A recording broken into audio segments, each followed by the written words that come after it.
Viikon mobility. Tehdään tänään kotikonstein. Palataan seinävenytyksen alkujuurille, eli tehdään couch stretch.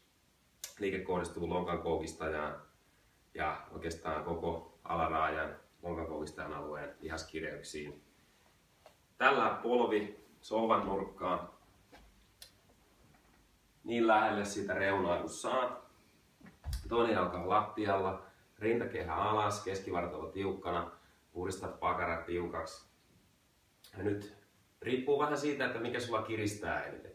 Voi tuntua enemmän täällä lonkankoukistajassa, mikä sulla etureiden alueella on enemmän lihaskireyksiä, tuntuu siellä. Ja pakara tiukkana, nyt mitä sä voit tehdä, sä voit jännittää, päästää hetkeksi rennoksi, jännittää uudestaan, koita pääsetkö pystympään asentoon, työnnä sun lantio tonne eteenpäin.